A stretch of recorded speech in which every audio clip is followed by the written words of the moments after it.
Hello, this is the Stories Beside channel. I release videos every day for you. Subscribe and click the bell. As a child, Camille was considered strange in the yard because she was not afraid of the dentist. When other children were being dragged into the dentist's office by their parents, hysterical and red-faced from crying, Camille was eager to peer through the narrow slit in the door and get a glimpse of what was going on. She was not afraid during dental treatment. Maybe because she didn't eat a lot of sweets, or maybe because everything that was going on aroused the girl's keen interest. She followed every movement of the doctors and afterwards asked 1,000,000 questions, flapping her naive, childish eyes. The sound of the machine, the miracles of solidifying fillings, white coats. It was all a special world for 8-year-old Camille. It was no surprise to anyone that upon graduation from high school, the girl firmly decided to become a dentist. All high school, she prepared diligently, learned chemical formulas, and diligently solved biology tests. Sometimes Camille put on a white coat at home, a cap, and imagined how to conduct the reception of patients. She had once borrowed it from a neighbor who worked as a pediatrician at the local clinic. "And why do you want to pick the teeth of other people's uncles and aunts, Camille?" Her mother sighed, stirring the soup in the pot. "Well, you want to teach capricious children." "Flipping through a book," answered the daughter. "It seems that you went to your grandmother." The woman grinned. "Only she was a veterinarian, and you decided to get to people." Camille grinned understandingly. Kathy's grandmother had worked as a zoo technician in the village for a long time, until she retired. And even afterward, at the director's request, she often came to check on the condition of the animals and deliver cows in difficult labor. At the same time, Grandma was not shy to cover young graduates of the Veterinary Institute who had just arrived at the farm and did not even know that it was dangerous to approach the cows and horses from behind. When the farm was disbanded, strong on her word, the elderly woman continued to be called by the locals. So, as long as there were at least a couple of cows in the village, there was plenty of work. Kathy lived where she had worked half her life, in a backwoods village. Camille's mom, Miranda, took a different path. She didn't want to live in the village and went to the city, hoping to fit into the new environment and achieve a title higher than honorary milkmaid. However, the city did not treat Miranda as favorably as she would have liked. The woman did not advance beyond elementary school teacher, but she received a small one-room apartment for her length of service, the kind of apartment where the kitchen is already cramped for 2 people. Camille was born and raised there. No matter how cozy it was under the wing of her mother, but since 15 years the girl thought about living separately. But where to? The modest salary of a teacher did not allow such a luxury. Her father stayed with them for a short time. Like many truckers, he lived for 2 families, of which neither of them knew. In the end, the man simply did not return from another trip. The mother waited 6 months and then, gathering her courage, filed for a unilateral divorce. Camille was secretly sad. She loved her father, and she missed his care, advice, and experience. However, her mother did not start any new relationships after such an outburst. She lived with her work and her daughter. The final exams came, followed by vacations. And now Camille stood in front of the doors of the medical school, struggling with shyness to enter. She had passed by countless times, dreaming of how she would get her student card and credit. But now the familiar outer walls seemed harsh, pressuring, even though the fulfillment of her dream depended on them. It felt strange. "You're not a sophomore." Someone touched her elbow. Camille turned around and saw a blonde girl with a pointy nose and oddly age-inappropriate brightly colored hairpins. I think she was a sophomore. Camille opened her student ID. Yeah, sophomore year. Cool. The stranger glowed and clapped Camille on the shoulder a little too suddenly. At last you found someone. My name is Clara, by the way. Camille. Let's go find our group and office. Gradually, Camille and Clara became friends to such an extent that even their teachers began to call them an inseparable couple. The calm, reserved Camille and the volcanic Clara. Studying was not easy. Camille was warned about it by both teachers at school and her mother. Medicine does not tolerate amateurs and students. From the very first year of study, they persecuted mercilessly. Sometimes Camille fell asleep over her notes. Head puffy from the incredible amount of information learned, early rising, and the long road to the institute too exhausted. But the main thing was that her childhood dream, albeit slowly, but approached her. Clara did not strain herself so much. She often read magazines in her classes. She could oversleep and in general perceived going to the institute only as an excuse to dress up. They'll expel you after the first session. Sometimes Camille would say to her careless friend, "Oh, I just need this crust for a beautician." Clara waved it off. "But to get it you have to pass your exams with at least a C."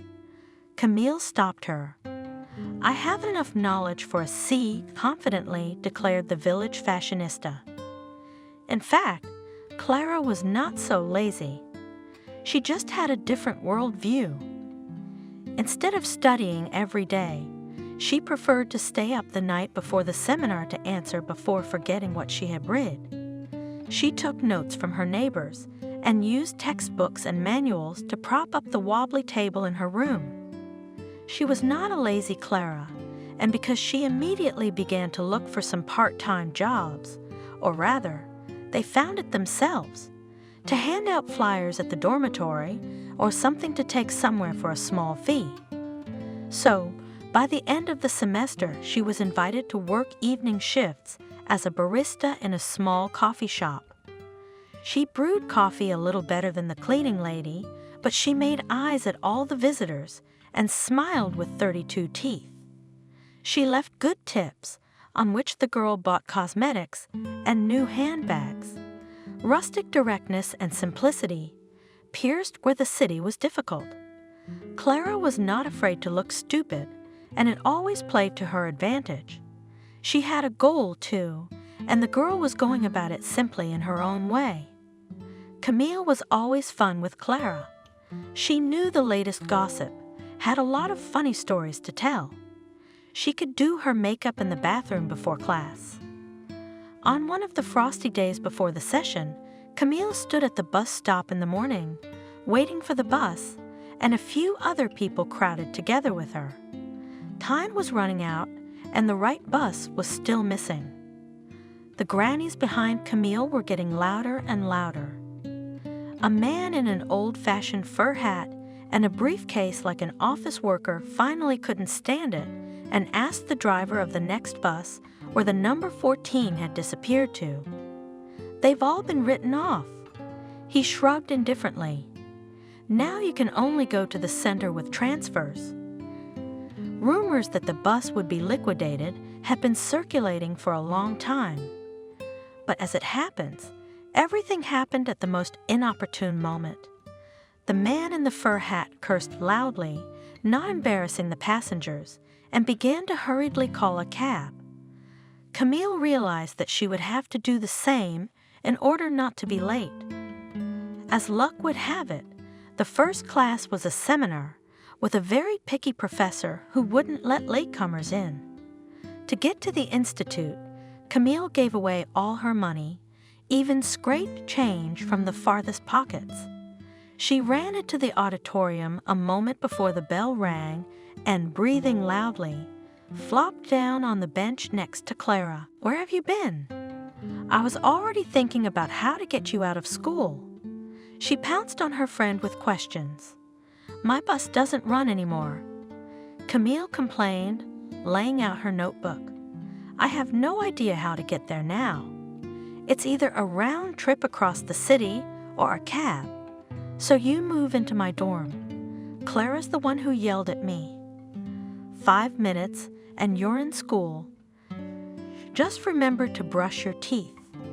Camille wanted to object, but suddenly realized that the idea is not so bad.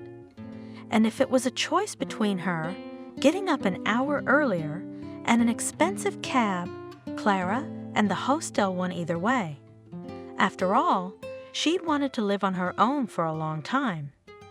Room fees were ridiculous for students. She spent more on commuting from home, and she could go to her mom's on weekends. My roommate had just moved out, so that, as they say, all the cards were stacked against each other.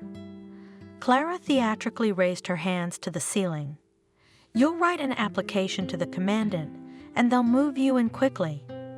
Camille nodded. The time we spent on the road could be used for more useful purposes, studying, walking. We could get a good night's sleep. The commandant was a little nagged when she gave her papers. What are you doing? She's a local. I have to settle in non-residence. The girl kept silent, knowing that she was obliged to settle in. The commandant once again looked at her with the look of a dog, wanting to bark at a passerby in case of something, but there was no such thing. In the end, she accepted the application and told her the date of settlement. We almost walked out of the dormitory. She squeezed Camille in her arms so tightly that she even squeaked. Yay, yay, now we're together. The mother took the news of her daughter's future move with enthusiasm. The apartment was cozy, but cramped, and this fact, alas, did not change even motherly love. Did not eat there only all kinds of nasty things. Miranda admonished her daughter, putting towels and a new set of bed linen in her bag, and don't drink at my place.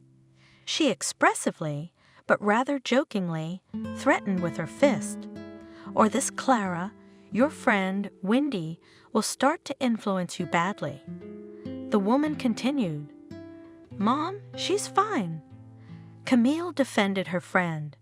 She's just peculiar. A few days later, on her day off, she arrived at the dormitory with her things. Clara was already waiting for her, helped her bring everything in, helped her get settled, showed her where everything was. The room was small, but here Camille had her own separate bed, her own table, a closet, a shelf, and a whole wall. All in all, it wasn't too bad. The main thing was that it was a couple minutes from the university, and the rest would get used to it. In the evening of the same day, Camille and Clara were walking down the corridor, and suddenly they were called. Hello, girls. A student peeked out of a nearby room. Hi, Michael. Clara turned around and tilted her head to the side, like a magpie looking at a shiny bauble. What do you want? Come join us. We lack female company. The guy waved his hand invitingly. We'll feed you, we'll make you drunk. We won't leave you offended. We're celebrating a birthday, after all. Camille tugged Clara's elbow questioningly. It's Michael from 3rd year, who's been after me since the beginning of the semester, she whispered back. He's not bad, but he's a bit stupid. And you want to go? Camille took another look at the boy who was persistently beckoning them to come along. Why not? Clara looked puzzled and looked at her. Tomorrow is Sunday anyway. There's no need to go anywhere. We'll sit and chat. We're all friends. There's nothing to be afraid of. She turned to Michael. Okay, we'll be there soon. Wait. The guy glowered, gave them a thumbs up, and disappeared into the room. Camille hesitated for a moment, but then she thought about it. She hadn't really made friends with anyone except Clara in 6 months of school. Of course, she talked to her classmates, but it wasn't the same, and her old school friends visited less and less often and wrote shorter and shorter letters. They all had their own worries. and they didn't understand why she had to go to an institute on the other side of town. Clara quickly combed her hair, changed from pants to jeans, and found a decent t-shirt in the closet. Camille didn't bother with that. She just pinned her hair up. There were 3 guys and a girl in the room, apparently the couple of the birthday boy, tall, thin, but very hospitable. The old acquaintance greeted the girls and introduced the company. "This is Liam, the birthday boy, and his lady Cindy. This is John, the future of urban medicine. And this," Michael jabbed his finger at the guy sitting on a chair by the window, "Robert from the journalism department." The girls were welcomed and seated at a common table. After a while, the shyness of acquaintance evaporated without a trace. Everyone was drinking, eating, and joking. Cindy suggested playing crocodile. The boys readily moved the beds to make room.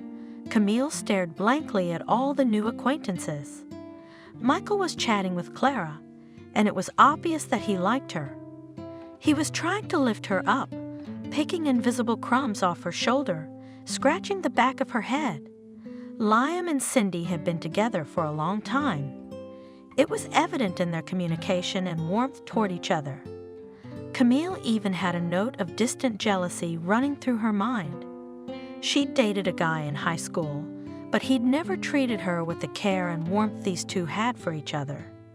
John made occasional jokes about doctors during breaks when his mouth wasn't full of food. He'd already put a couple ketchup stains on his shirt, but would that stop a man with a big appetite? Robert was the only one Michael introduced differently than the others. He didn't fit at the table. He sat by the window with a plate in his hands, but that didn't stop the young man from collecting all the stares. He told stories, joked, asked provocative questions, and posed picturesquely. "Robert's a blabbermouth," said Liam. "He chose his profession just to scratch his tongue. It's better to scratch your tongue than to pick at people." The student journalist theatrically grimaced, which immediately caused laughter of the company. "And what's wrong with helping people?" Camille suddenly asked. Everyone fell silent and stared at her with interest. Robert himself looked at the guest. "Well, you are not going to help them for free, are you? Or are you going to open a branch of the Mother Teresa Society?" He sarcastically teased Camille. "I want to help. First of all, I go into the profession at the call of my heart, not because it is profitable," parried the girl. "And you need to eat, so stop covering your ambition with charity." Robert waved his hand at her. "Sooner or later people will become just a means of earning money for you. But some people will earn money by talking, and others will see rotten teeth and other unpleasant things in the human body. Robert, enough of this argument you've been having with us for 3 years. All professions are needed, and all have their talents." Liam said conciliatingly, "Let's have a drink and play cards." Camille looked at Robert with an annoyed look, but did not argue further, so as not to offend the birthday boy. The trouble was, she liked the smug talker. Robert had a typical smarmy appearance, chiseled facial features, dark hair, strong charisma, and a sharp mind. Gradually, the angular conversation lubricated and the tension it had created went away. The party had passed 0 o'clock when there was a knock on the door.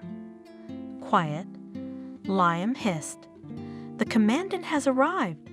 Before Camille knew it, the table was covered with a sheet. Cindy and Jonah were hidden under one bed, Clara and Michael under another, and she and Robert were shoved into the closet. Everything happened so fast that hardly a fly could have flown in that time. The commandant's voice was heard, reprimanding Liam in a half-toned voice for the noise and mess after lights out, and the latter was making every effort to demonstrate the supposedly empty room. And so it was every time.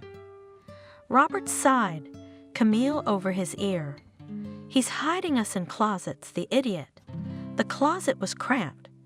Camille felt her back against the guy's chest and almost stepped on his feet. For some reason, her cheeks were flaming and her tongue was lolling. Robert gingerly touched her shoulder, as much as it was possible to do while standing in a closet full of clothes. "I'm sorry, okay? It's just nature's way of picking things apart. That was rude." Without turning around, Camille replied. She could feel the guy's guilt. Was he guilty? Breathing on the back of her neck, it was getting stuffy. "Let's go out tomorrow as an apology. Pick your own place." Robert put his hand on her forearm. The commandant let go of the last nagging remark, wagged her finger at Liam, and made to leave. Goosebumps ran up and down her body. It was hot and cold at the same time. There was tension in the air again, but lingering, enveloping. "Come on," Camille agreed, to the exhibition of modern artists in the gallery. "All right, I'll be waiting outside the dormitory at 5. The closet doors swung open. Why haven't you two had a fight?" Liam laughed. "Almost." Robert was the first to jump out and winked at Camille. "You all right?" "Why did they put you and that asshole in there?" Clara clucked, giving the guy a stare. "I think we're going on a date with that asshole." Camille whispered quietly, trying to hide her red cheeks and the stupid love sparkle in her eyes. "Camille, you have golden hands." The grateful patient smiled goodbye and left the office. Camille took off her gloves and nodded to herself in the mirror. It was for moments like this that she had gone to the dentist's office, for grateful looks and sincere appreciation, and she didn't regret the years she'd spent studying. First 5 years in medical school, then residency for another 3 years. Paperwork for the registrar's office, a robe to take home to wash, so what else? Call Clara. They were supposed to meet today for a professional holiday. Camille threw on her coat, said goodbye to the girls at the reception desk, and hurried to the store for a cake. Clara still had a sweet tooth from the university. No one was home yet. Robert warned that he would be at the agency until the evening. While he was still studying, he started working part-time there. 7 years later, he took the editor's chair himself. But Robert had connections with every authority in the city, from vegetable stalls to the prosecutor's office. They got married while still at the institute, a year after they started their relationship and that meeting in the dormitory. Clara had convinced her that Robert was good, of course, but that he liked to show off. Her mother didn't take the profession of journalism seriously. What kind of work is it? Collecting gossip? Like plowing or sowing grain in a factory. That's a job. That's a job. When Camille came to visit on weekends and raved about her boyfriend, Robert was not what he seemed at first glance and not what everyone else saw him as. He knew how to be caring and delicate and even restrained his desire to pick everything to the bone. At the same time remained the soul of the company, Noisy Lighter. Many girls openly envied Camille, frankly looked at Robert when they appeared at the institute. "There's nothing to see here," Clara waved her hands at them. "They're not here for the ballet."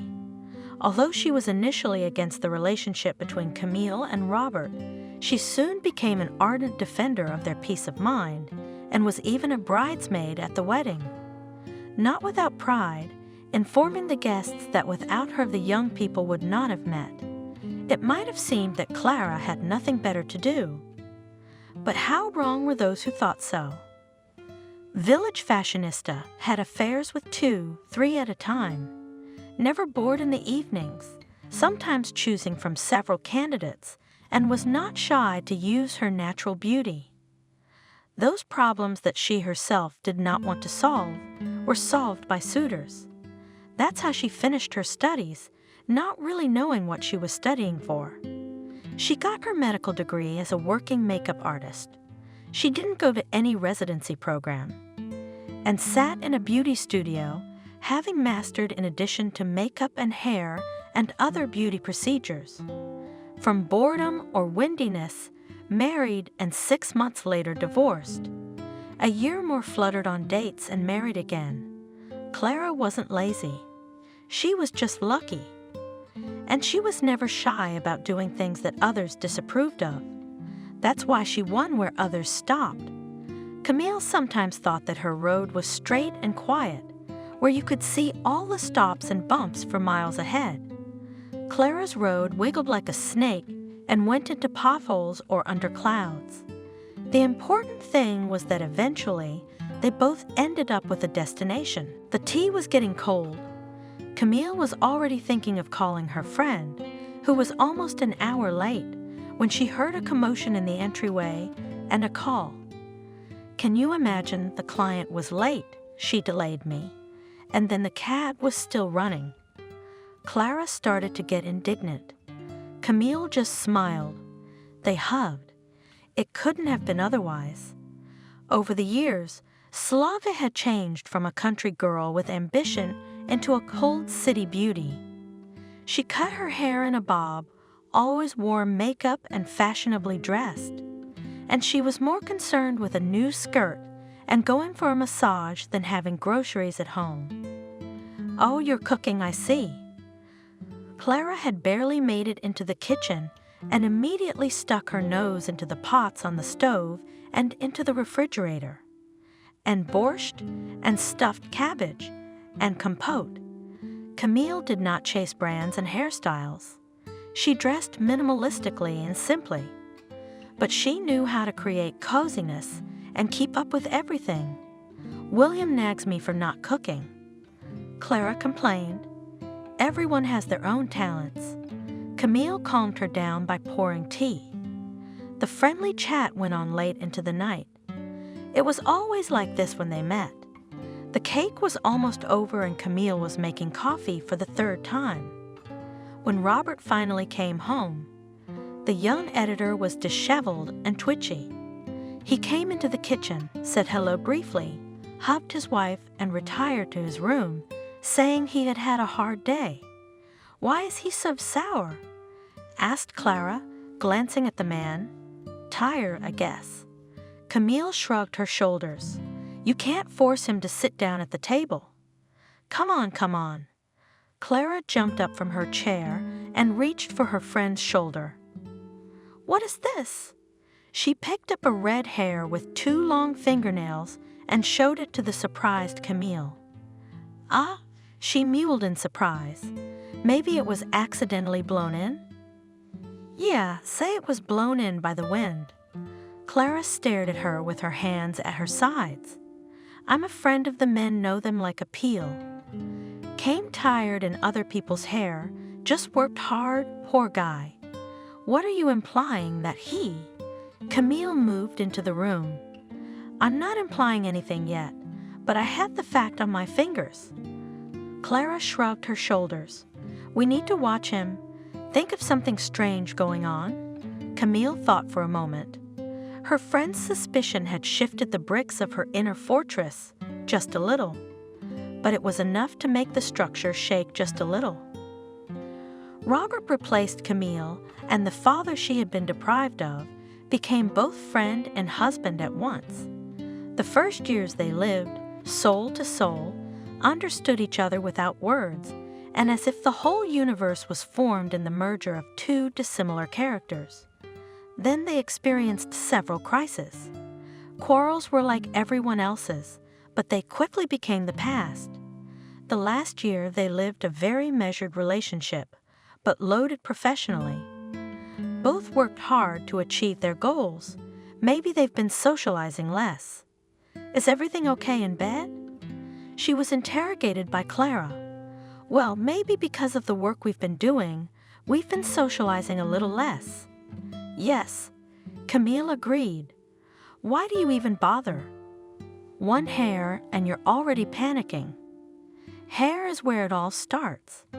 Clara put her finger up authoritatively. "I advise you to go through his pockets, sniff his shirts, and his laptop too." "I'm not sniffing shirts." What kind of nonsense is that? Camille was indignant, although subconsciously doubts had already taken hold of her. Also, go to his workplace.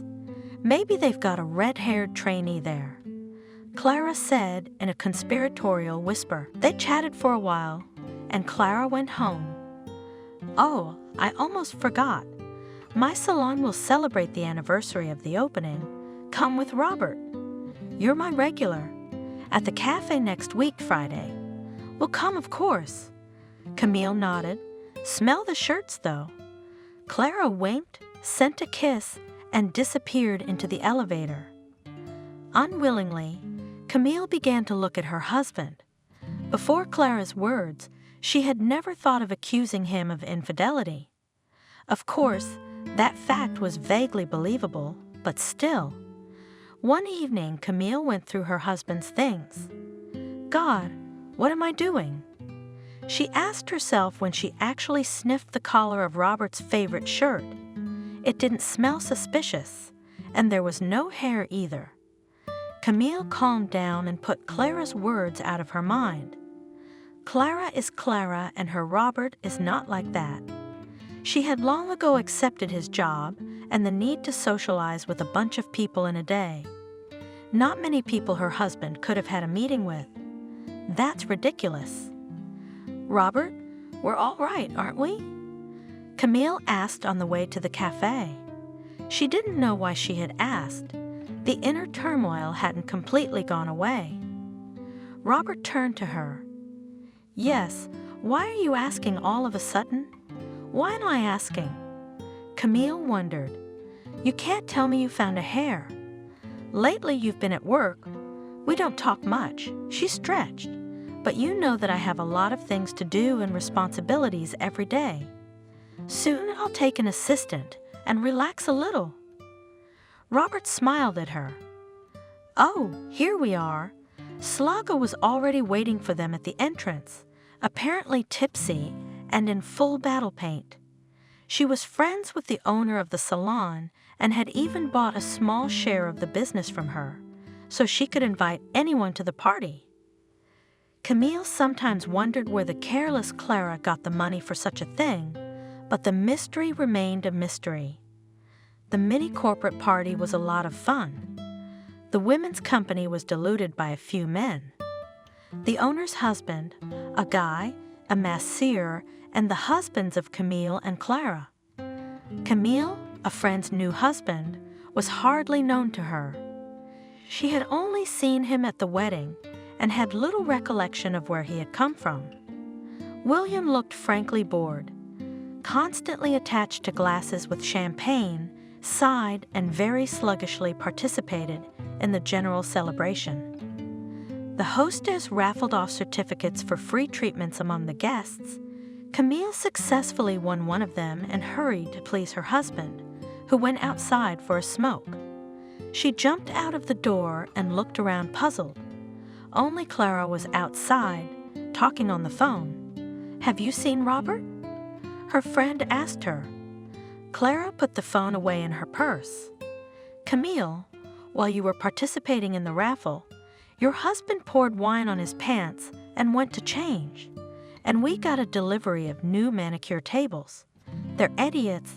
They got their days mixed up. I'm rushing to the salon to pick them up, so I don't ruin the party. I'll be right back. Have fun. She jumped into a cab and drove away. Baffled, Camille called Robert. He confirmed that he had doused his pants, would change and be back soon. Miss me? She heard a voice from behind her. William came out of the door, Camille replied. No. They had said hello very crudely in the first few minutes. The girl wondered why her husband had not warned her and had left so hastily. Let's have a talk or something. William kept up. I don't know anyone here but you, and there's nothing to talk about with these women. They're all talking about manicures and new hair colors. He yawned tiredly and flicked his lighter. Well, let's do it.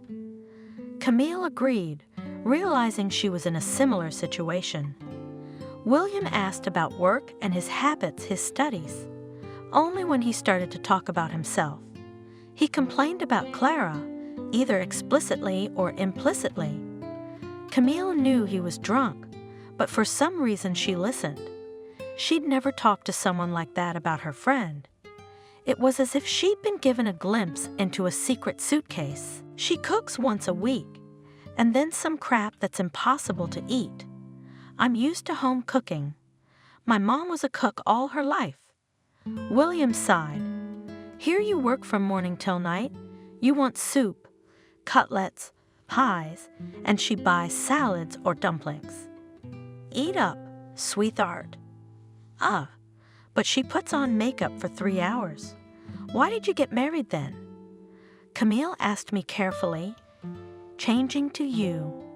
She's so beautiful, you can't take your eyes off her.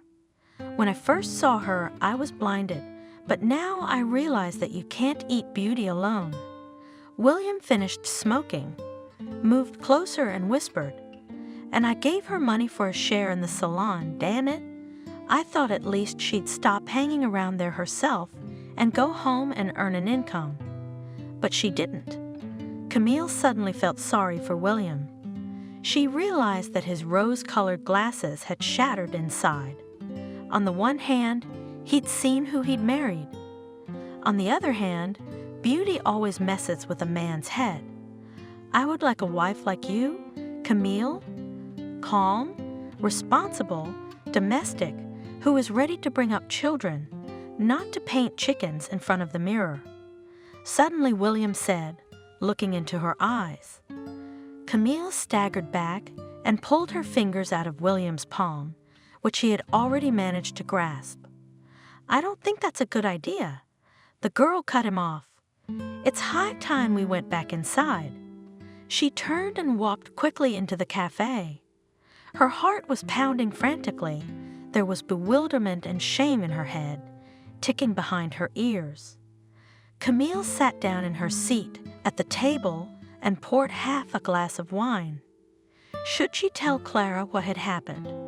William's complaints and his fatuous innuendos. She'd start questioning him.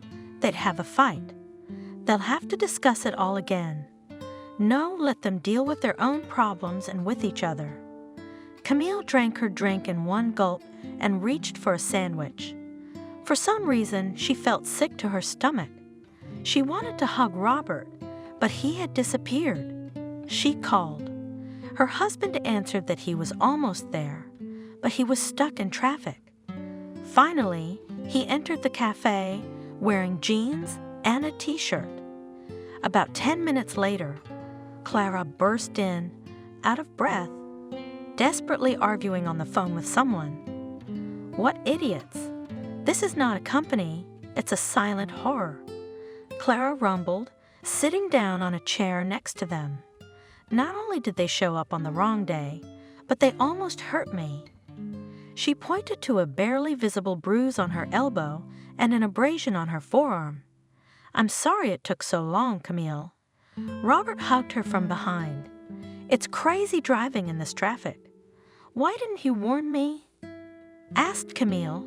I was standing in the middle of the hall, pardon me, with wet pants. I don't have time to talk. I hurried to the car and rushed to change my pants. Robert guiltily spread his hands apart. Next to him, Clara continued to make noise and resent him. Camille calmed down a little when she felt her husband's hand. At the other end of the table sat silent William and glared at her through the wall of a clear glass. A few days passed. Camille was finishing up her work at the clinic and her mood was good. The last 8-year-old patient had simply delighted her with his courage and resilience. He even hugged the doctor's aunt goodbye and under his mom's proud gaze, embarrassedly said, "Thank you."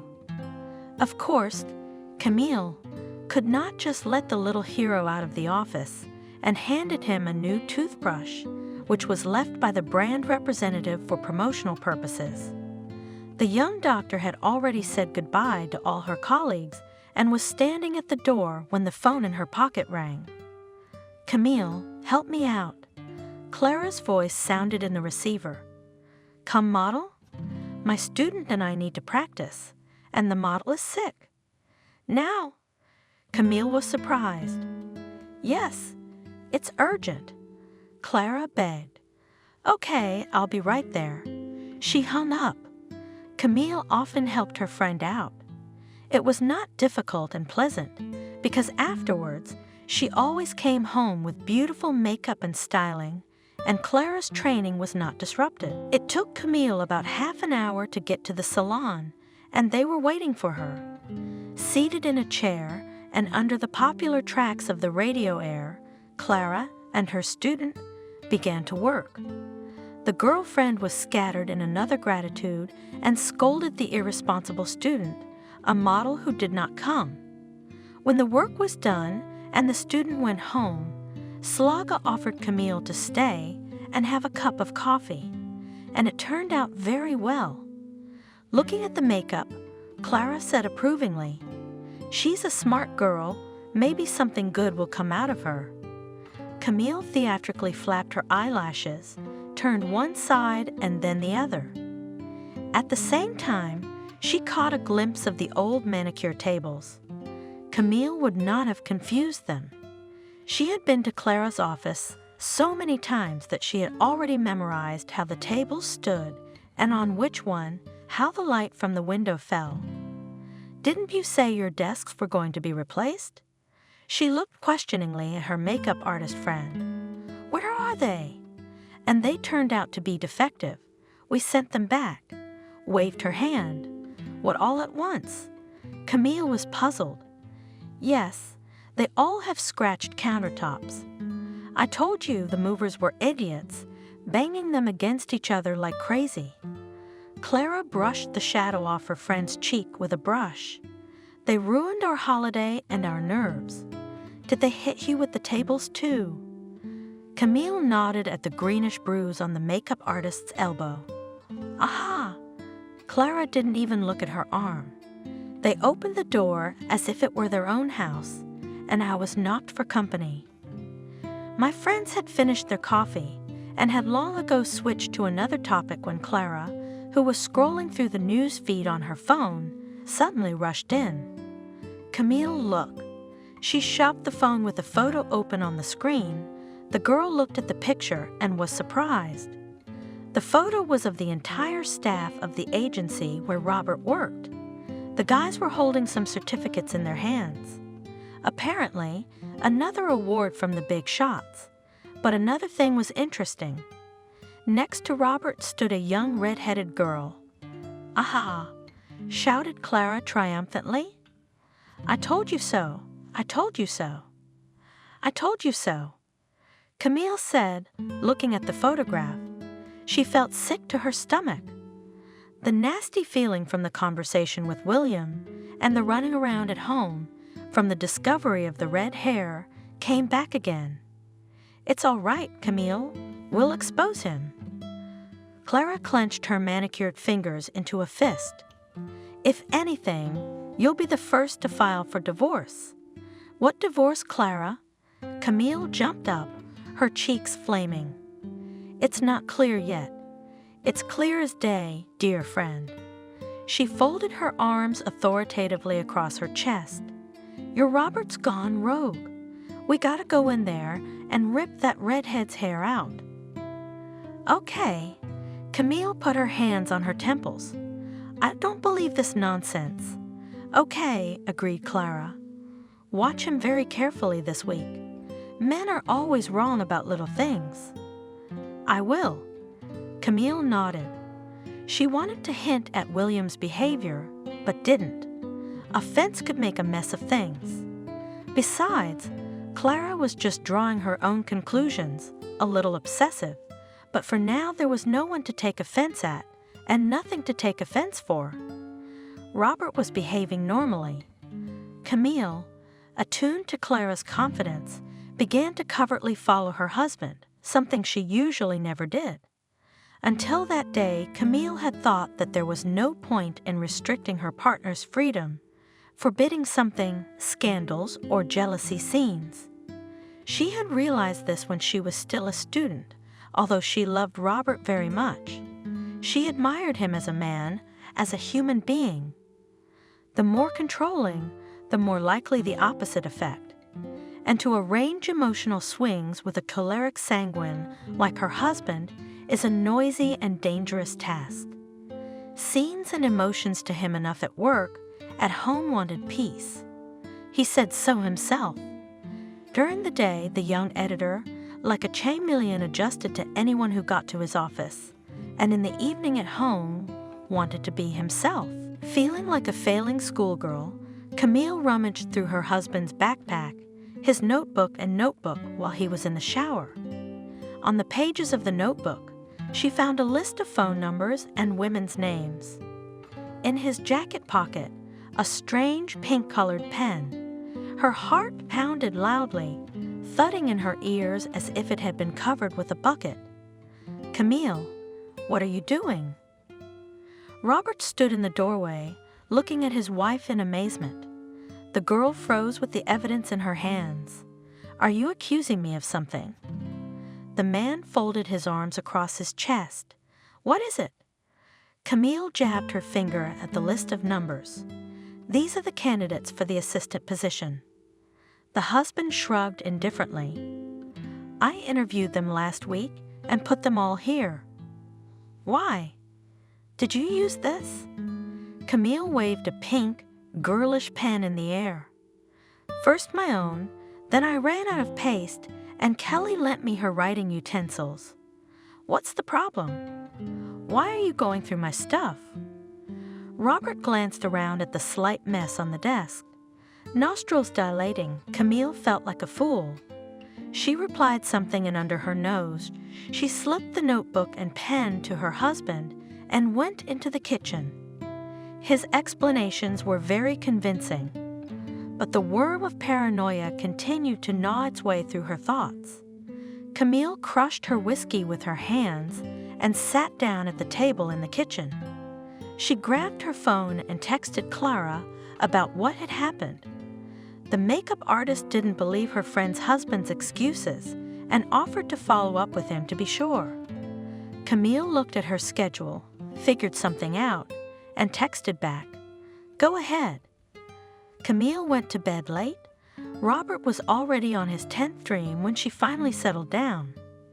Before that, she stared at her sleeping husband's face for a long time, trying to find answers to the questions that tormented her. In the morning, she pulled herself together, pretended that nothing had happened, walked Robert to work, and waited for Clara. Her friend arrived just as Robert drove out of the yard. "You ready?" Clara's voice was filled with an ill-concealed excitement, as if she'd been waiting a long time for permission. "Do I have a choice?" Camille looked at her, buckling her seatbelt in the car. "Well, you might not like what you see, if you see anything," corrected Clara, shrugging her shoulders. "But it would be better not to see anything, of course. He's gotten kind of aloof." Camille murmured as they caught up with Robert on the road and pulled a few cars farther away. He seemed fine, but something was wrong. That's how it starts. Clara nodded, gazing down the road. First they get cold, and then they start lying. Our feminine instincts can't be fooled. Did your previous husband cheat on you? Camille suddenly blurted out for some reason. Clara jerked faintly at the wheel, so surprised by the question. Sebastian? Maybe he cheated, very probably. She threw it back vaguely, but I didn't care anymore. I went on a date. I realized I was sick of Sebastian. I felt sorry for him. I didn't tell him, and when I got sick of him, I filed for divorce. Aren't you afraid William might cheat on you?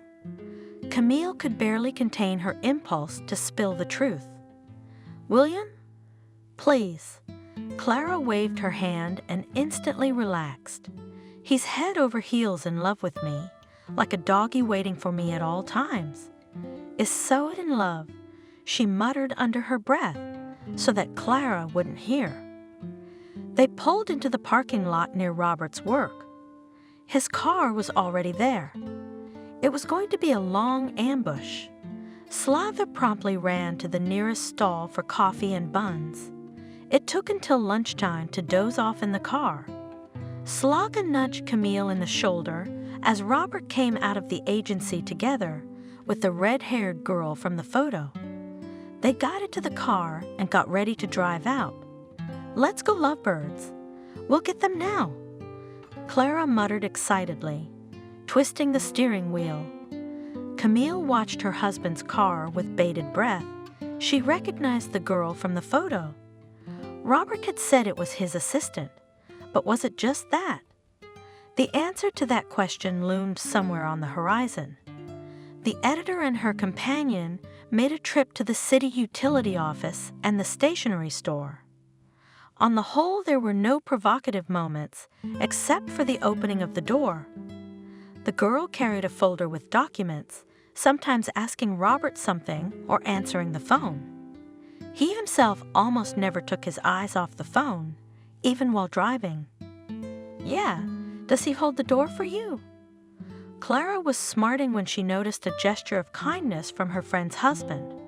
"Almost always," Camille answered, following Robert with her eyes. "Listen, call him right now," suggested Clara. "Ask him what he's doing and see what he says." Camille dialed the number and waited. Robert's phone was busy, but he switched calls almost immediately and picked up. "Hi, did you pick up lunch?" She answered his reply. "No, I'll grab a bite in the cafeteria. Don't worry." In a completely calm voice, the husband replied. "All right," Camille sighed. "How was your day?" "I've been traveling for work." That was the answer. "Why are you calling?" "No reason." Camille sensed that her husband suspected something. "See you tonight, bye." Clara listened to the conversation with her arms folded across her chest. He didn't say he was traveling with a woman. She played with her eyebrows expressively, hiding for sure. Her wooden confidence pierced the last shield of doubt in Camille's chest. Why the hell did he even need an assistant? Clara clasped her hands together. Somehow he'd been working on his own for 2 years and nothing. And now what? Suddenly the manager's ambition has taken over. "I don't know." Camille was staring out the window. "Tired, I guess." "Yeah, from work or your wife?" Clara snorted. "Let's go home. Do you drink white or red?" In the evening, Robert found 2 drunken girlfriends at home. Camille couldn't get Clara out for about an hour. She'd ask for a drink, she'd cuddle, she'd lose something in her bag. Finally, William arrived and took his exuberant wife himself. He cast a glance of interest and questioning glance at Camille, and they left. Now her husband seemed to Camille the best and most innocent. She fell dreamily asleep, hugging her pillow and whispering something to it with only her lips. Robert sat in the chair and waited for his spouse to fall asleep. He did not scold her, did not lecture her. He only set the alarm clock, put a couple of fizzy pills on the table, and put a glass of water on the table. Then he went out, hesitating on the threshold of the room as if in doubt. But the second confusion lasted only a moment. The man glanced at Camille, nodded to himself, and closed the bedroom door. Camille became nervous and jumpy. She began to be late for work, snapped at a patient who had traveled to her from across town for the first time. "Camille, why don't you take a vacation?" The receptionist at the desk asked sympathetically. "Maybe I will," replied the doctor, wrinkling her forehead tensely. She began to notice a cooling in her and Robert's relationship. Then he hugged her dryly, then forgot some usual little things, then dropped calls and called back himself. Camille remembered the way the other female students looked at him during their studies. Robert had always stood out. He was passionate, charismatic, had a great sense of humor and a sharp mind. Next to him, she, but felt sometimes that she did not reach. Over the years, Robert has not lost any of its appeal, even became even brighter. You have a salary today. Go to the mall. Buy yourself something. A dress, shoes. The mood will improve. Camille, my colleague, advised me sympathetically. It was a good idea. She had almost forgotten that it was the height of summer and that she didn't have to be self-conscious about jeans and simple t-shirts. Camille called Clara and suggested that they go shopping together after work, but her friend said she was busy and refused. At the mall, the windows were full of sales posters. Mannequins towered between the rows of clothes. Camille remembered what pants and styles of dresses she had been advised by Clara the day before and began to walk along the racks. After choosing a few options, she went to the fitting room. What a pleasant surprise! She heard behind her back when she came out to evaluate the outfit in the big mirror in front of the booths. Camille turned around and saw William. The man had come to the mall, apparently for the same reason she had, to update his closet. What a surprise! Camille muttered. Hello, William. The dress fits perfectly. The boy gave her a thumbs up. Don't hesitate to take it. This time he was fresh and had a positive attitude. The old memories that had come alive with his appearance slid unpleasantly down her back. Camille, I wanted to apologize. William began, shyly putting his hands behind his head. I got drunk in that cafe out of nerves and fatigue. I was talking nonsense. I'm sorry. I acted like a total asshole. Camille was surprised, pleasantly surprised. Good, it happens. What are you doing here? She glanced around the store as if confirming the question. I closed a nerve-wracking deal at work, took a breather, and out of the bonus, decided to buy myself a long-time dream. William nodded at the package from the appliance store, and the new jeans were a bonus. Camille looked at the jeans appraisingly. You take them too. Don't think twice. She smiled slightly. Even this sudden company in William's face was good for her for some reason. Maybe it distracted her from her obsessive thoughts. Maybe she needed a counselor, or maybe it was something else. Clara was busy working, and she wouldn't come with me. He said, as they left the store with their purchases. Me too, busy for the day. Camille confirmed. How about a coffee? William suggested. Or was there something else you wanted to buy? Camille thought that the lingerie shopping would have to be postponed and nodded in agreement, approving the coffee idea. At the cafeteria cash register, she wanted to pay for it herself, but William was the first to do so and put a flavored drink and a small dessert in front of her. Camille hadn't ordered the latter. Come on, as the husband of your best friend. William waved his hand. We're almost related. Before he could say anything, he heard a text message from the bank. Why? William stared sorely at Camille, looking at the balance of the card. Almost, but not related. The girl commented briefly. They chatted, then went back down to the shopping floors and wandered for a long time, picking out one pretty thing or another. Camille sensed that William was enjoying himself with her. He didn't turn on that whiner in the cafe anymore, but was cheerful and somehow relaxed, at the same time talking about all sorts of funny situations at work, reminiscing about old friends and years of study. There was even room for a story about William's country childhood and the fun vacations of a first grader. Listening to all this, Camille did the main thing, distracted herself from obsessive thoughts about her husband's love. It was time to get home. The time was nearing evening. Camille hailed a cab as they stood at the entrance to the mall. Thanks for the shopping trip. Camille smiled as the car pulled up. Thank you for the pleasant walk. Maybe we can do it again sometime. William opened the door of the cab for her. It's probably not the right thing to do. Camille hesitated. William gave her a quick peck on the cheek and said, "Well, you're a big girl. It's time to prioritize what's right." Camille drove home dazed and outraged and flattered. She was a mixture of all the emotions of the last few days: resentment toward her husband, worry about their private life, irritation, and into all of it sprinkled sparks of innuendo from William. It's not right. It's not nice that she's having coffee with her husband, her best friend's best friend, who is the second time he's made ambiguous hints to her. Why? Well, of course she knows why. She knows she loves Robert. She knows she values Clara as a friend and loved one. And she knows she's not ready to go along with what William is veiledly offering her.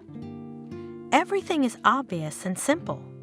But then why is she flattered by his attention? Is it not compensation for a grudge from Robert?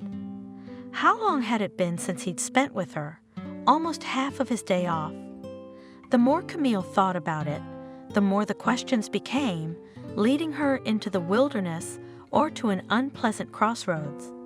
Tomorrow I'd talk to Robert straight, Camille decided, and tell Clara the truth about her husband. That would be the right prioritization. The next day, Camille had few patients, so she got off early after work.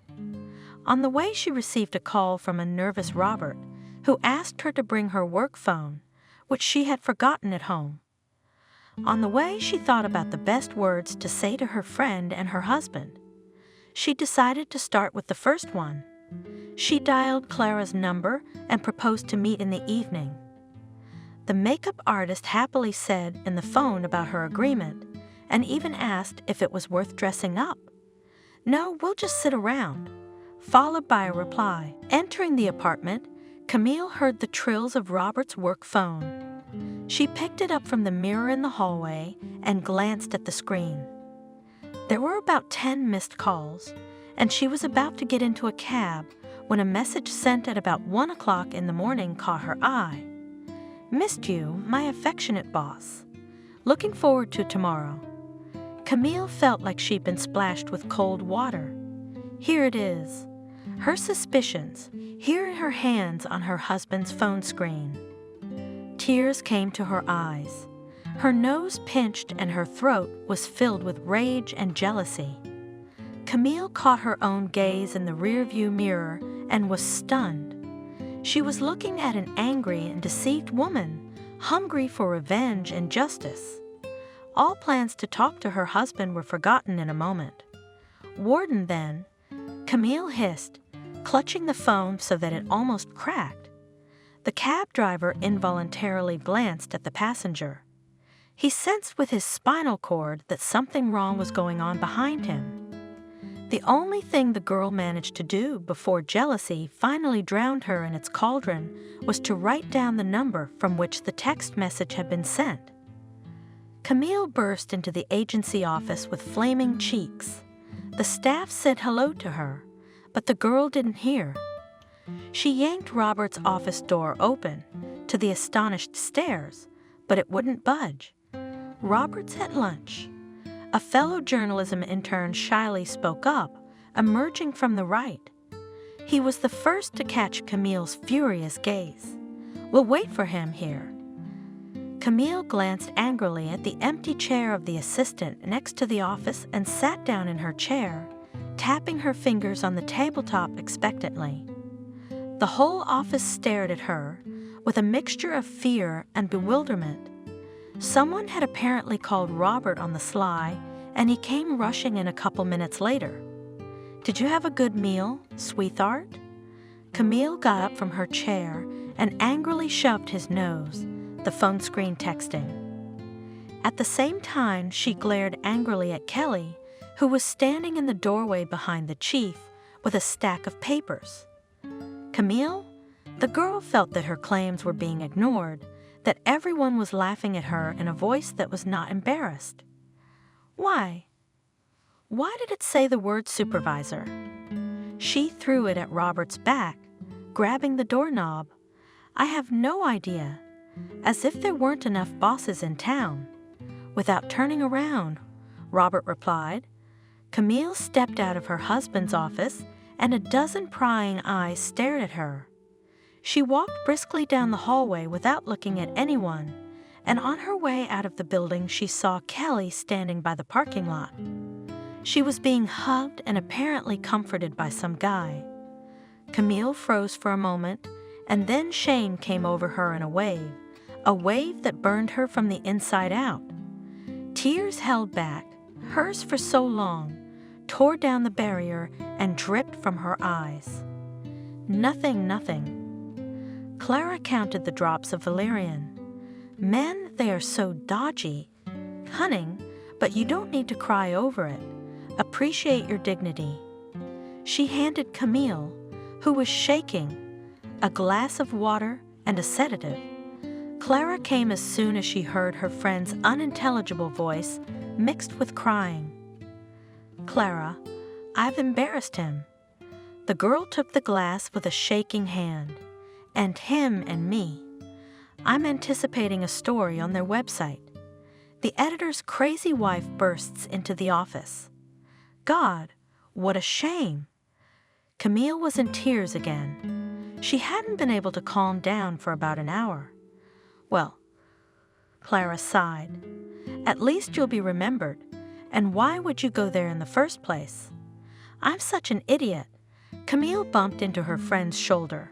We're all a bit stupid. Clara gently put her palm on her head. Why did you call me this afternoon? Camille realized that she couldn't handle another confrontation today. I just wanted to chat, she answered. Maybe do some shopping. Well, we're not going anywhere now. No amount of foundation can hide your puffy eyes. That's what I'm telling you as an expert. Clara made a finger to the ceiling, which made her friend smile a little. What are you going to do about Robert? I don't believe in random texting. I don't know. Maybe I'm just really paranoid. Camille slumped against the back of the couch and stared at the ceiling. If that's the case, you should apologize. I'd do some more digging. Clara wouldn't let it go. It was reckless of him to sleep with his almost secretary. It's like a joke situation. There's someone else, that's for sure. I'll talk to him if I can. Camille exhaled. For some reason, she dialed the number she had copied from her husband's cell phone. Once again, it responded with the monotonous muttering of an electronic robot. Robert came home late that evening, but Camille waited for him. Her husband looked at her glumly and without a word went to take a shower. Robert, I'm sorry. Camille waited for him in the room. The man walked past her and shook his head. I'll forgive you, but my reputation is ruined by your tantrum today. There will be whispers behind my back, and I gave Kelly the day off. I was wrong. Camille stared sorrowfully at the floor. I'm so embarrassed. I was so ashamed. Robert sat down on the other side of the sofa. You've turned into some kind of paranoid neurotic, haven't you? Going through my things, sniffing my hair, then doing this because of some stupid mistake, some strange woman. God damn it. I just felt like our relationship was getting colder. Quietly, Camille muttered, When it seems, my dear, it is customary to be baptized, said Robert. Have you decided to play the jealous wife? The idea failed, but Clara said, the beginning was Camille. You and Clara should be in the yellow ward together with ideas like that. Her husband came at her again. Who does she listen to? She can't see what's under her nose, but they give you advice. She has a husband who walks left and right. Suddenly, Robert stopped halfway through the sentence. It looked as if he had said something unnecessary, and now he was trying to figure out how to put it back. Camille's ears perked up. Shorter. The man pressed the bridge of his nose with his fingers and covered his eyes. Take a sedative, and don't talk nonsense to Clara. She's a bad influence on you. Robert stood up and left the room, signaling that the conversation was over. Camille was left sitting alone in the dark, confused and full of doubts. Robert knows something about William, but he doesn't say anything. Is it male solidarity or what? And why is he suddenly so against Clara? Tormented Camille did not pay attention to the real coldness of her husband and his frank unwillingness to solve the problem and forgive her. A week passed. Life went on as usual. The head doctor of the clinic informed Camille that she, along with 2 other young dentists, would go to a 3-day conference in another city. The girl was even a little happy about this turn of events. It could help her take her mind off her worries, although outwardly no one would have found in Camille's life reasons to do so.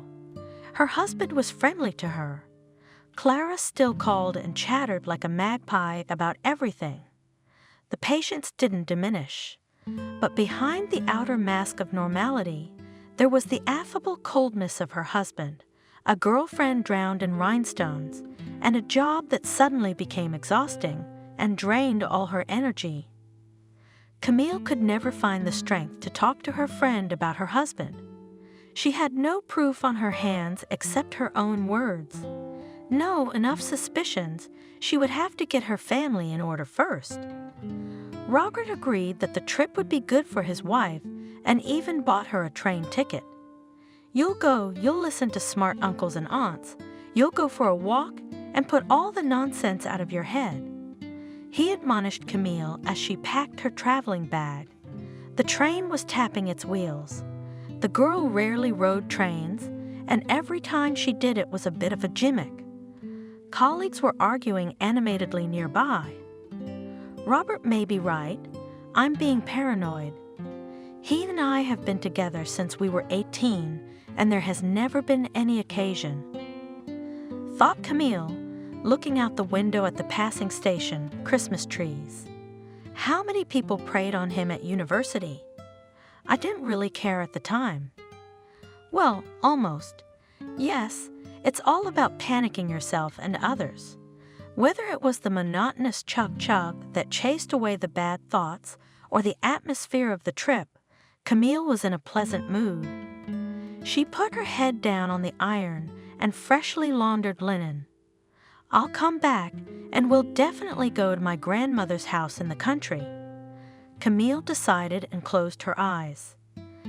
Training in the company of the sea and the sun really did the girl good. In the morning, she and her colleagues listened to seminars of experienced doctors and presentations of new materials for work, and in the afternoon, they went to the beach to sunbathe and swim. The sea climate and fresh air seemed to erase her worries from her mind. Camille thought about how she would return home, how she would tell Robert about the trip. How then the 2 of them would go to the place where malachite was mined and a friend was writing his collection of stories. It's a pity I don't have Clark with me. The girl thought, watching the waves. She said she hadn't been to the sea for a couple of years. Camille wanted very much to share her peace with people close to her. After all, the colleagues were only colleagues. On the 3rd day, the organizers said that the last speaker could not come due to illness. They apologized to the participants and informed them that the training was closed. Camille decided not to stay one more day in the hotel with the others, but bought a ticket on the same day and went home. I'm going to surprise Robert. I'll arrive early and with a tan. She smiled, looking out the window at the sea. The train arrived at its destination early in the morning. On the train, Camille had a nice chat with a neighbor and her grandson 9 years old. The grandmother treated the girl to fruit and enjoyed listening to her stories about her work, recalling her own youth. The morning city was just waking up, washed by the night rain. It wasn't as warm here as it was by the sea. It was even a little fresh. Outside the cab window, sleepy alleys and early joggers whizzed by. In the alleys, the first rays of sunlight dispersed the foggy remnants. They played in puddles and glimmered drops on bushes and tree branches.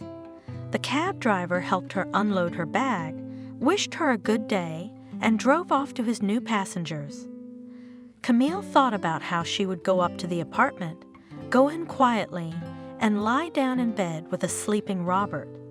How nice that today was her husband's day off and they would be able to sleep through lunch together, then make coffee and talk about the upcoming trip. Camille quietly turned the key in the lock so as not to wake Robert. Quietly, she entered the apartment and barely saw the familiar hallway, dazed. All the good mood she'd brought with her from the sea had collapsed and shattered into tiny pieces. Her heart was pounding like the wheels of the train she had come back here on. There were shoes lying in the hallway that she would recognize out of 100. They'd bought them together last year and picked up the last pair in town. The shoes belonged to Clara. At the mirror, Camille saw her keys and an equally achingly familiar car keychain. For a moment, a childish, naive thought crept into her head. Maybe something had happened, and Clara had come to ask for help. But the thought was immediately suffocated by the falling curtain of obviousness. From the bedroom, Camille heard soft voices. It seemed to her that her heart was pounding so that the neighbors could hear her. The girl crept quietly to the door and froze, listening to what was going on behind it. I almost talked him into totally buying me the parlor from Vanessa. A familiar female voice sounded. Will you get a divorce as soon as the official deal is done? The husband's voice answered him. On the same day, confirmed with a laugh the interlocutress. And when are you going to file the papers? I'm thinking of what to tell her. A sigh followed.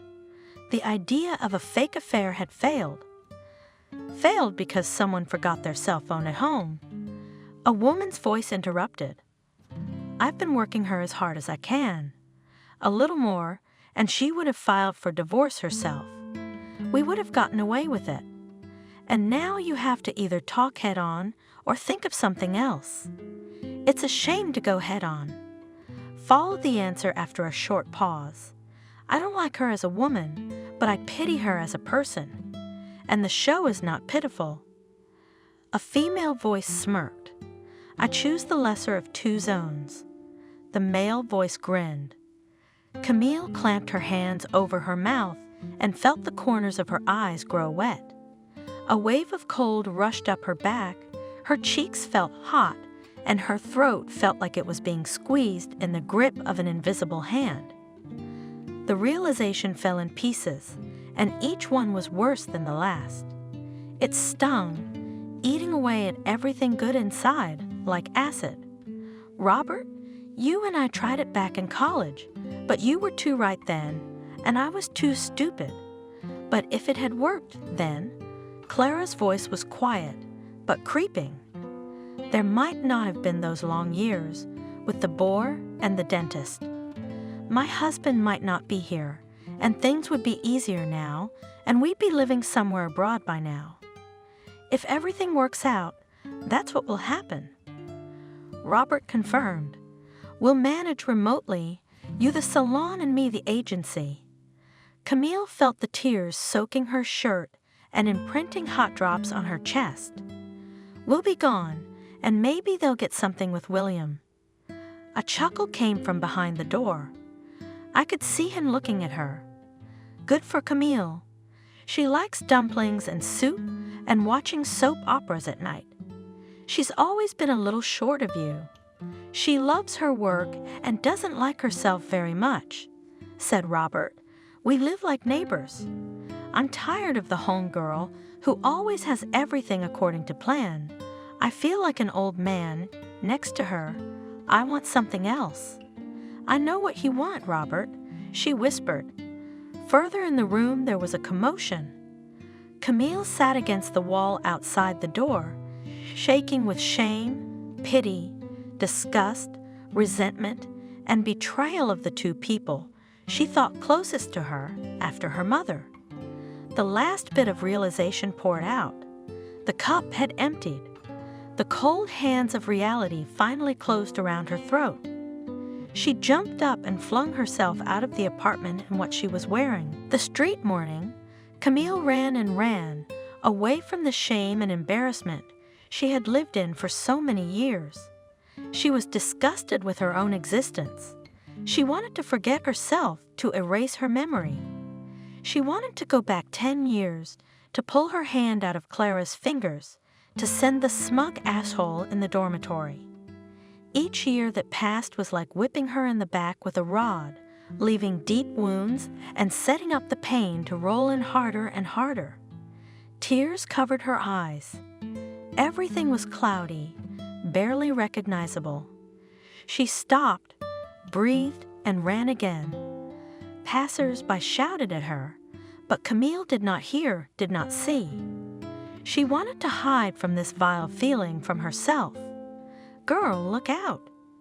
It was the last shred of reality that imprinted itself on her memory before pain and darkness overrode her.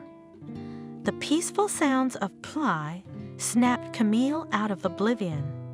She was still thinking irritably what that nasty beeping sound was, similar to the trills of an electronic alarm clock from the 90s. My eyes opened with difficulty. My body felt woozy. My right leg felt petrified and wouldn't move. My whole right side gave a painful tightening sensation when I tried to turn on the bed. My head was buzzing. "Good morning. You're finally awake, Camille." A woman in a white coat greeted her. Camille looked around and only then realized that she was lying in a hospital bed. What happened to me? She looked at the leg in a cast that was sticking out from under the blanket. "You were hit by a car. I'm surprised you got away with a broken leg, a mild concussion, and moderate contusions." The doctor replied, looking at the paperwork. "They pick up other people in pieces in cases like this. You were born with your shirt on. Your family will be happy to know that you're on the mend." Not all of them. Camille turned her back to the wall. "Is someone coming to see you?" "To call your relatives?" The doctor asked. "Tell my husband I've been hit by a car and I'm dead. I can't go back. I don't want to see him again, and I don't want to see her ever again." Pleadingly, Camille said without turning around. The doctor shook her head. "If they come, don't let them in," Camille added. The hospital was dreary, but the walls with the Red Cross seemed to shield her from the painful thoughts of what had happened. The physical pain didn't bother her as much as her soul was tearing up. The mother rushed to the hospital half an hour after the call. She first cringed, then cursed, then cried at her daughter's bedside. Camille told her everything she had heard that morning. When Miranda left her daughter's room, she gave the nurses each a box of chocolates, and on pain of complaining to the head doctor, ordered that no one with names beginning with the letters R and C be allowed to see her daughter. Camille blocked the numbers of the husband and the lying friend. She asked her mother and a coworker friend to pick up her belongings from her husband's apartment when he was away. Doctors said rehabilitation would take about 3 weeks. The fracture would finally heal in 3 months. One day there was a knock on the door of the room. Camille thought it was one of the staff, although they usually didn't bother to knock. "Come in," she shouted, not looking away from the magazine her mother had brought. "Hello, Camille." There was a familiar voice. William stood in the doorway with a bouquet of flowers and a robe thrown over his shoulders. Camille had mixed feelings when she saw her ex-girlfriend's husband. On the one hand, he reminded her of what had happened, but on the other hand, he had nothing to do with it.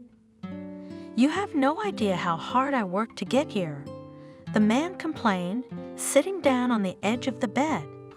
"They're practically checking IDs to get in to see you." "That's my request." Camille nodded. "Why are you hiding from someone?" William joked. "Maybe I am," the girl confirmed. William stared at her in surprise. His eyes were filled with question and incomprehension. Camille exhaled and decided to tell. She recalled everything: Clara's partying at the Institute, her consumerist attitude toward men, and her hypocrisy under the mask of a friend. William listened with his mouth open. "I want you not to fall victim to their game like I did. Get a divorce soon and don't listen to any pleas. Don't you dare buy a salon. Clara is using you and has been using you." Camille finished. "Where did you?" The stunned William couldn't believe his ears. They talked about it for a long time. The girl asked the man not to tell anyone where she was or what was wrong with her, and not to do anything stupid that would ruin his life. At the end, when William was leaving, he asked, "Camille, tell me, do I have a chance?" "Not at the moment." She shook her head. "I want to be alone. Maybe in the future, maybe. I understand, correct me soon. I'll come by, if you don't mind." Nodded William. "Come over." She blinked, showing agreement. Time passes differently in the village than in the city. It is measured and quiet. Hustle and hurry are alien to those who are accustomed to get up to the trill of the rooster. A light frost touched the rowan berries, which shone against the snow with bright lights. The snow itself sparkled in the sunlight, still fresh, not crushed by anyone's feet and paws. "Granddaughter, there's a letter for you." Kathy grunted, entering the hay and waving the envelopes. "Thank you." Camille shouted from the kitchen. She was preparing a simple breakfast for herself and her grandmother. "It's been a long time since I've seen a letter." Sitting down on a stool, Kathy exclaimed, "You young people are all calling now. Is there a letter from some fiancé?" She handed Camille an envelope. She took a quick glance at the sender's name and decided to read it later. After her recovery, Camille immediately went to her grandmother's house in the country. She could not stay in the city, where every street reminded her of the experience, betrayal, and shame. The girl quit her job, took care of other minor matters, made her mother her representative in the divorce proceedings so she wouldn't have to deal with Robert anymore. "Out of sight, out of mind," said her mother as she saw her off. "You can go as you like and come back as you like. Just call me often." It was quiet in the village, where the pain began to subside and gradually recede. Time was doing its work, healing the wounded soul. Mother did not talk about Robert and the divorce, only promised to tell me when it was completely over. The envelope had an address and William's name on it. How did he know where to find her? It remained a mystery. Camille ran her eyes over the lines. William had written about the divorce, about leaving Clara with almost nothing. She deliberately skipped that part of the letter. "Dear Camille, I realize that I'm probably an unnecessary person in your life, but since that evening in the cafe, you haven't left my mind. I've made a lot of mistakes and missed a lot of chances, but I don't want to let you go." The girl stopped, listening to herself. Something faintly trembled in her after these words. "I'm willing to wait as long as you say. I hope for an answer. William." Camille folded the letter, tucked it into the envelope, and began to twirl it in her hands. If she had doubted it at the hospital, now she knew for sure. Kathy came into the room. "What do you think I should write back?" asked the old woman, looking at the concentrated face of her granddaughter. "I think that old fans are not invited into the new life." Camille smiled at her grandmother, tearing open the envelope. She tossed the scraps into the trash can and looked out the window. "Grandma, the neighbor's here, probably to ask about the cow again. She's so restless. She'll cure the animal." The old woman shook her hands and trampled in the hay.